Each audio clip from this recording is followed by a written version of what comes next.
भारत माता की जय। सुप्रभात छात्रों, आज हम कक्षा अष्टम हिंदी का पाठ 8 यह सबसे कठिन समय नहीं है का अर्थ देखेंगे।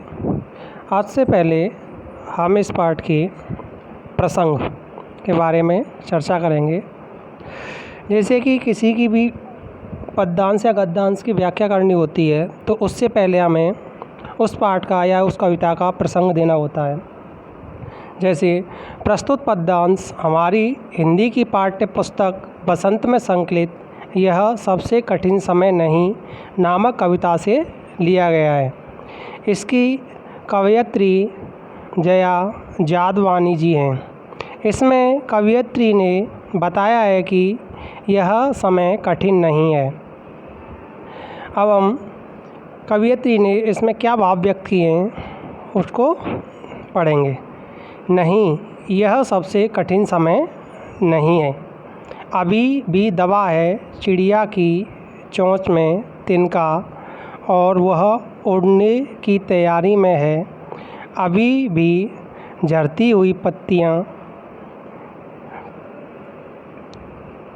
थामने को बैठा है हाथ एक। अभी भी भीड़ है स्टेशन पर, अभी भी एक रेलगाड़ी आती है गंतव्य तक जहाँ कोई कर रहा होगा प्रतीक्षा। अभी भी कहता है कोई किसी को जल्दी आ जाओ कि अब सूरज डूबने का वक्त हो गया है।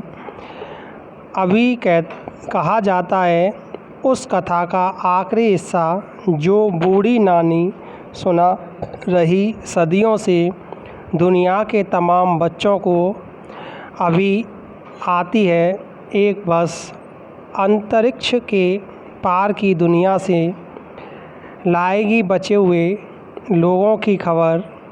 नहीं, यह सबसे कठिन समय नहीं है। जया जादवानी। अब इसका हम भाव समझेंगे। कवयित्री का कथन है कि यह सबसे कठिन समय नहीं है। नहीं, यह सबसे कठिन समय नहीं है। अभी भी दबा है चिड़िया की चोंच में तिनका। अभी भी चिड़िया अपनी चोंच में तिनका लेकर अपना घोंसला बनाने के लिए उड़ने की तैयारी में है और वह उड़ने की तैयारी में है। अभी भी झड़ती हुई पत्ती, यानी कवयित्री कहना चाहती है कि आज भी पेड़ से गिरे पत्तों को थामने के लिए कोई बैठा है। अभी भी भीड़ है स्टेशन पर, अभी भी एक रेलगाड़ी जाती है गंतव्य तक।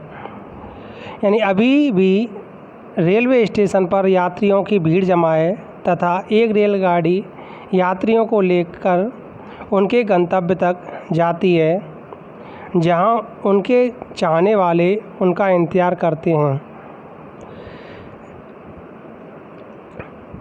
अभी भी कहता है कोई किसी को जल्दी आओ कि अब सूरज डूबने का वक्त हो गया है। अभी भी लोग सूरज अस्त होने के समय बुलाते हैं, यानी कि लोग उनको सूचित कर रहे हैं और उनका इंतज़ार भी कर रहे हैं। उस कथा का आखिरी हिस्सा जो बूढ़ी नानी सुना रही सदियों से दुनिया के तमाम बच्चों को अभी भी बूढ़ी नानी संसार के सभी बच्चों को कहानी सुनाती है और अभी अंतरिक्ष के पार की दुनिया से लाएगी बचे हुए लोगों की खबर। नहीं, ये सबसे कठिन समय नहीं है।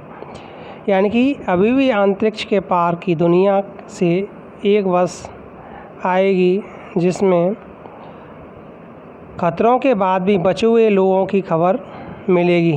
कहने का तात्पर्य है कि यदि अभी भी ये सब होता है तो ये सबसे कठिन समय नहीं है।